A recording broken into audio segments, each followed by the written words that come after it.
તાપી જિલ્લાના બોર્ડર નજીક આવેલા મહારાષ્ટ્રના નવાપુર શહેરના MIDC વિસ્તારમાં E21માં 2 વર્ષ પહેલા શરૂ કરાયેલ નિઝો ફેશન પ્રાઇવેટ લિમિટેડ કંપનીમાં સોમવારે બપોરે કામદારો કામ કરી રહ્યા હતા ત્યારે અચાનક ભીષણ આગ ફાટી નીકળતા સમગ્ર વિસ્તારમાં અફરાતફરી મચી ગઈ હતી। આગ એટલી વિકરાળ હતી કે તેની બાજુમાં આવેલી એક ફેક્ટરીમાં પણ ચપેટ લીધી હતી, જેથી ધુમાડાના ગોટે ગોટા દૂર સુધી જોવા મળ્યા હતા।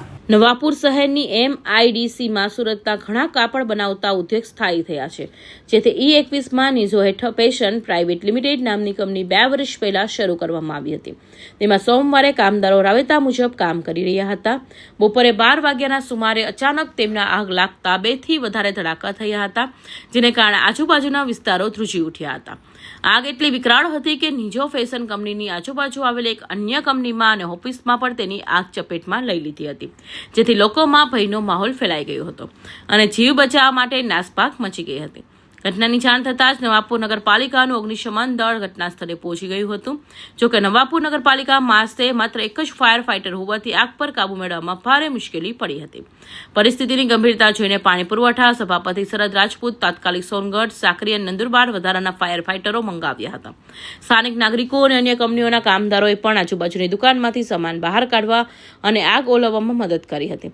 ઘટનાની જાણ નવાપુર મામલતદાર દત્તાત્રેય જાધવ અને PI અભિષેક પાટીલને મળતા તેઓ ટીમ સ્થળે ઘટના સ્થળે દોડી આવ્યા હતા। વહીવટીતંત્રએ ભીડને કાબૂમાં લીધી હતી અને અગ્નિશમન કામગીરીને વેગ આપ્યો હતો।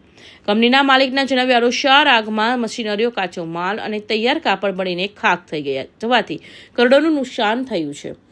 અનુમાન લગાવી રહ્યું છે સદનસીબે આ દુર્ઘટનામાં કોઈ જાનહાનિ થઈ નથી। આગ લાગવાનું પ્રાથમિક કારણ શોર્ટ સર્કિટ હોવાનું મનાઈ રહ્યું છે, પરંતુ પોલીસ અને ફાયર વિભાગ દ્વારા તેની ઊંડાણપૂર્વક તપાસ હાથ ધરવામાં આવી છે। પંચનામા બાદ નુકસાનનો અંદાજ સામે આવશે। ઘટનાએ નવાપુર MIDCમાં સુરક્ષાના સાધનોના અભાવને ઉજાગર કર્યો છે। સુરતના ઘણા ઉદ્યોગપતિઓ અને સ્થાનિકોમાં રોષ છે કે આટલા મોટા ઇન્ડસ્ટ્રીયલ ઝોન માટે પૂરતી અગ્નિશમક સુવિધા કેમ નથી। આ ભયાનક દુર્ઘટના બાદ વહીવટીતંત્ર જાગશે અને ભવિષ્યમાં આવી ઘટનાઓ રોકવા માટે પગલાં લેશે તેવી આશા રાખવામાં આવી રહી છે। શાદિક પઠાણ, હિન્દ TV ન્યૂઝ, તાપી।